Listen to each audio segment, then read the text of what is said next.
ኦሮሞን እናቴ ኡታልቱ ማሌን ጨብዱ ማሌን ኮስ አማ ኡታሊ አማ ጨብዱት እናቴ ኡታሊ አከፈት ኡታሊ አማ ሰነቦደ እናቴ ጨብዲ አካቲ ለፋን ካኔት ኩኩቴ ሲጨጨብሴ ለፋሲካ ሰነቦደ ኦኮልቴቱ ለፋ ከውን እንደሱና አማ ሰነ makmas ሰነቦን ቀበጥ ቤግቴ Asumatti hojiin barre beektaa gaafuma Itoophiyaa jirtu hojiin barre gaafa Itoophiyaa jirtu asii fachi fiiddee viidiyoo waraabu yoo haalli itti badee boossee waa gargaarsa barbaadu malee hojiin beektu beektaa dhugaa dubbachuuf hin qubata wala ta'u hojiin beektu utuu gaddeettee immoo hojii bartee nama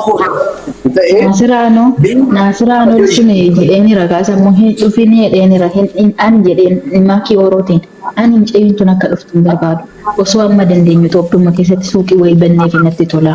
Biyya kan keessa dhuftee ta'u hojjechuun dhibaa jedhu. Manaa sirrii aanulee jedheenii ture. Inooti ishiin kaleessa dhufte amma si erga dhufte jeelama moo jeesadi jeelama. Jeelama kana keessatti mee rabbeedhi maal hojjette? Asuma fachi toltoletti sanuu kana wajjin dhatti mana sana bulti kana bulti latti mee maal hojjette rabbeedhi. Jeelamaan kun qalliidhaan yeroo dabar qalliidhaan nama erga dhufee amma Itoophiyaa irraa nuuf jeesadi jaafuriif dandeema. Andi miti bara osoo hojjettee amma birrii meeqa fiddiidhaaf rabbeedhi. Osoo jeelamaan kana hojjettee raatti mana madaamii galtee birrii meeqa fiddiishu. Meeqa fiddi? Amma asii fachi duree wajjin utaaltu jechuudha. Lazi intalli ishii bichaa ishiin daa'imummaa qabdi kan karaarra ishii gorsiisaa jiru uummattoota gwaaddanyoota ishii gowwaa kana faarota jechuudha. Harroota. Nama jajjabaa of hin jabbeemman. Maqaa keessan hin dha'u garuu guyyaa rabbii immoo maqaa keessan dha'een dubbadhaan of beektan hundi. Wanni shaarmota qalleef jette taatee bar ol baatee nu arrabsiti ija wannoo dandibatte. Ija liqattee dhuftee nu arrabsiti bar. Isa waan gorsineef ol baatee nu akka fiishin soyeetii dhiqoo qabaaree kolkolleen tun nu tuffachuu ishiitti amma gaba mana ishiitti. Hudduu qullaa dhaqumiyyuu dhuftee narraasi qabee isa jechuun keetiyyuu qixaatii qabda wallaahi. No arrabsaa jirti biiftuu faaluu eessatti anana bilookteerti biiftuun gaas biiftuun ooyishii laayivii ishiitirratti anana bilookteerti laayivii ishiitirratti nu arrabsite ta'e viidiyoo waraaba na bira fidaa kottaa dhugaa rabbi viidiyoo waraabatii rikoordi ishii godhaati na bira fidaa kottaa anana bilookteerti ani kalee viidiyoo ishiirratti waraabeef jecha na bilookteerti ani isin immoo warri isin jala jettan dhaqaatu rikoordi godhaa laayivii irratti yoo ishiin arrabsite arraba waan takka haa jettu warabbi. Record godha sini berafida share na godha wallahi akka ci finnetti morma qabne Itoophiyaa tti shi deebisna kolkolleen tumaaran shi dantaatu shi dawada bartantaatu manne teenya akkasuma wallahi oo shi no arabs record godha warri dhuftanii natti hindan record godha fida kottana bira ana na blog tan shi nargooni kana booda Biiftuun ishii shaarmuxatti salaalutti sana gaafata haala dagal dhuftee mataan nyaatti ofuma keenya finnee dhufnee mataarra teessa gallutti ficcaa jirti barantale ofuma keenya gargaarri biyyaa ishii baasnu chiggaaree san keessa ishii baasnee asii hin geenye mataarra na tacheen ficcaa jirti kolkolleen jaarti maaraan hin ta'u uummata keenyaaf. Anggawa je tidak naga kita di barat Bicara aktiviti. Ganan aran. Bicara aktiviti dah mah itu. Buat masing got. Daima malik itu nih jarti opor korpe waiti kesa wala mi jira damu malik abdi mi tibbo kabai bos kol nuti isitti nutu birrii shi gargaaree biyyaa shi baasise gaarii shi kana ofirraa dhiqxuuf jennee Itoophiyaa irraa shi finne gaafa finne immoo nurra teessee nurratti fincaa'uun qabdu hojii ishiitti dhufte mana madaamii yuunifoormii ishee hojjettee intalta hojjechuu inni hojjettu taanaan minnifkachuu dhufte taanaan ashara mattu dhiirota ishee wajjiniin agaggalaabbattu nu tuquun qabdu nuti shamara biyya madaamii shamara biyya arabaa jechuu shamara mana madaamii jechuu warqiidha daa'imdiidha nuti jechuudha daa'imdii afaan ishii kana namatu qabu nuti nurraa gadaa buutu ampe taataatu boru garaashi tokko keessa kaa'ee gaafa dhufte garaashiitti baattee dhufte ammoo na gargaara jettiin turtu xiqqoo turte boru keessa kaa'ana mana amma sanitti qofaadha amma keessa kaa'utti bichaadha boru dhuftee immoo diqaala ishee baattee na gargaara oromoo akkanan seenee iyyuu na jaalatiin naamna jetti hagasitti bichaadha boru diqaala ishee baattee dhufti kolkolloon maal kana galchanii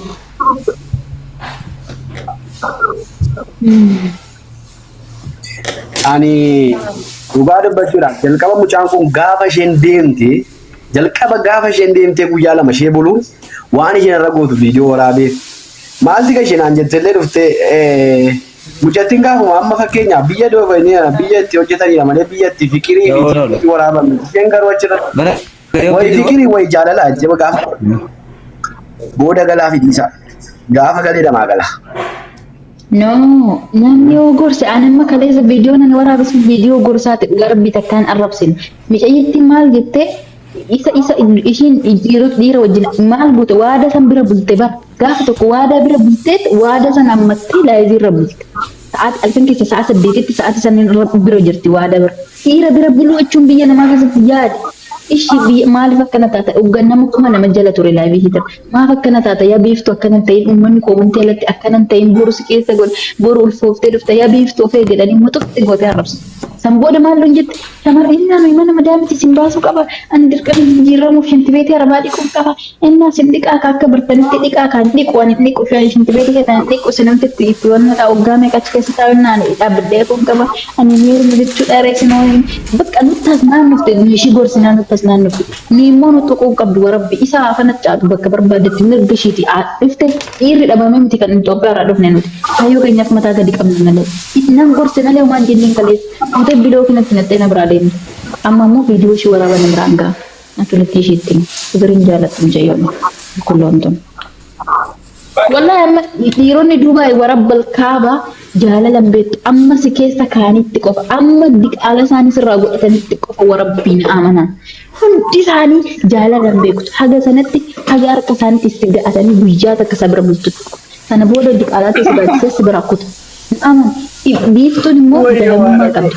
Ugaarri biiftuu daa'imummaa qabdi warra irra jala kaatee ija ishee hidhanii boolloo qofa midhaan saalbaa birrii 5 bitanii itti kennan kun hundi borumaddiin jiran amma diqaala isaa tambisutti san booda dhufte wayyoo Oromoon jedhu isheen nututti rakkata borus haadha kabbaallee hin qabdu si galee gaalaamotaa jedhamti.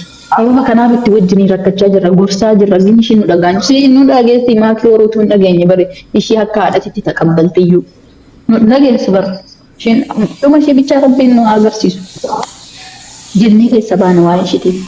Wallahi baay'ee tokko garuu karaa keenyatiin qalbiin beekun naate nutti dhufteennaan no. Mataarra rote sen fincooftu nutu biyya ishee baase wallahi. Nutu akka ishiin kana dhufte wannoo keessatti Duubaay keessatti tafanaccaatu an godhan birrii keenya. Tafanaccaatu nurratti. Bexaan tinaarsite wallahi. Baay'ee callisaa ture waggaa isheen asiifachi utaalaa turte dhiira wajjin maal kun agarsiisa jireenya ishee ta'een callisaa ture akkas hin dubbanne garuu shamara mana madaamii jettee gaafa isheen baatee akka isheen bantutti sanarratti na aarsite bexaan sana gudde sanarratti nun beektu har'a shamara mana madaamii jettee nu arrabsite birrii keenya akka dhufte quban qabdu bar keenya nas dhufte bar si'a lama sanuu jalbaan sun gizee rakkatte bakka bar nu waamti gizee kaan immoo nu arrabsite.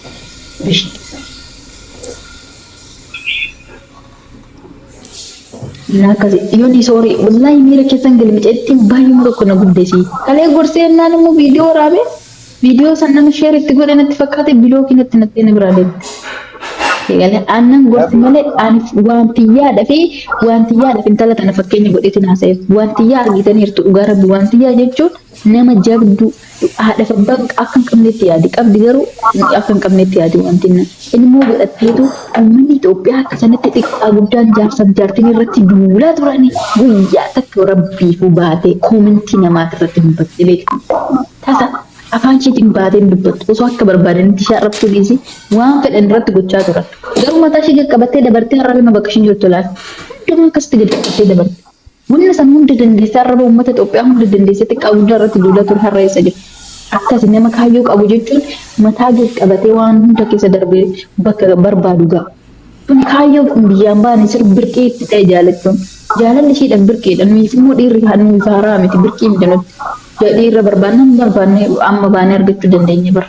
Isheedhaaf immoo yeroo duraa nutti fakkaate jaalalichi yeroo duraa argatte jaalalichi sanaaf itti faradame garuu warra itti gadduu jiraate warroota maddii ishee jiran kan warroota abshir biiftuu jedhanii ija ishee hidhanii boolla isheedha qoffaranii itti gataaraan saalbaa birrii 5 bitanii beeskisa mana madaamiti maal goota tiktook irraa yoo qarshiin argattaa jedhanii ofii isaaniitii beeksisa isaanii beeksifatanii isaan ofii isaaniitii hojii dhuunfaa isaanii qabanii saalabaa birrii 5 itti kennanii asii deebi'anii asiin immoo abshir kana waadaadha wal jaaladhaadhanii durriyaa gallaatu walitti gad isaan walitti akka isaan wal jaalatan immoo walittidhaa jiran. Boru gaafa ishiin fooftee haadha abbaan qabdu bakka haadha abbaan qabnetti bakka fira hin qabnetti bakka zamadii hin qabnetti har'aan talatun gargaarsa Oromootiin as geesse. Gargaarsa Oromoo kana Oromoon gaafa Oromoo wanni Oromoon jedhe immoo na waliin alaala. Maal jette seenan naan jetta. Wanti Oromoon jedhe wanti Oromoo fuulduratti mul'atteen ooltu na amana. Guyyaa tokko biiftuun sun har'ayyuu bobbo'aa jirti. Guyyaa tokko ishiin hin fooftee fiddeen dhufin seenaa miti. Kana hundumaa har'a Oromoon gizee gorsu kana nama hundatu ishee gorsaara. Xiqqaa guddaa ishee gorsaara ishee ta'uu fudhatte bareeda. Wallaahi bareeda. Eenyutu ishee guddisa diqaalaa fiddeertu. Haadha abbaan qabdu galu. Kophaatti jirti har'a sababa Oromoo dhaggeessa eenyutu ishee guddisa. Waanuma jiru. Maaliif ishee guddisna? Har'a yoo koofte alaalan. Waanuma jiru rakkoo maal qabaree. Galu waan jiru jedhin os. Namni mataa qabatee mana madaan keessatti hojjetu os galu. Daa'imna dhalatu Oromoodhaan baay'atu. Hin guddisna. Dhiirri Dubaay immoo jaalala beeku maal jette birrii sinirraa nyaata shamarri biyya Arabaa sin birrii malee humna isinitti mul'atu ana immoo birrii kiyyaa miti birrii kiyya ilaaleen hin jaalanne ana siin qabeettummaa kiyya bareeduma kiyya ilkaan kiyya ilaaleen na jaalate waadan kiyya na jaalate kana jaalate innaa fidee dhufe na jaalate kan waadan akkanumatti na jaalate bareedummaa kiyya ilaalee malee birriidha birriin qabu maandarraa fudhataree jette innaa ta'e birrii keessa jaalateetiin miti ammuumsi keessa godhutti eeggatte. أنا هذه سبب بلتوت إيجاد بس حلالي والله ما جت سيننا جت الفيديو تناركون جودا لا فجودا إيه دوبا النادي أجوا الناس دوري إن جالا دوري أجوا الناس دوري مال كيس جودا أنا كوادا إيرا كوادا مال كيس والله جودا منا كسي مو في الكانتي تنا نالنا جالا جالا لتشمر والله جتا والله إن تنسى ناجرات تجاري جودا تهاجر ما زودي ناجرات مفتاح ونسمع مشينا يجري كي Ni gammachuun hin gammachuun. Gaaffisi gaafadhaan immoo. Gaaffisi gaafadha. Maal inni keessa godhaan jettu kun yaana. Waa kiisi keessa godhaan waa kiisi keessa godhaan immoo birciqoo keessa godhaan maal inni wanti keessa godhaan haga inni ulfeessutti qofa itti barbaadan haga inni ulfeessutti qofa ulfeessu immoo naate amma iyyuu bira buluu jalqabdeerti intali guyyaa lama isa bira bultee laayivii irra bulte guyyaa lama jechuudha isa isatti ammattee isarra ciiste warabbi guyyaa lama laayivii irra bulte bira halkan keessa sa'a sagalitti isa bira jirti. Altaate guyyaa lama laayivii irra halkan keessa sa'a sagalitti isa ammattee ciisaa turte.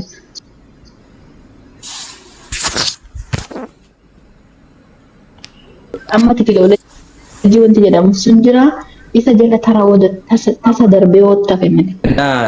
Wallahi guyyaa lama bira bultee sobaa jedhu guyyaa lama sa'a sagalitti isa hammattee kanatti isa bira ciistee tooni laayivii seenaa turte.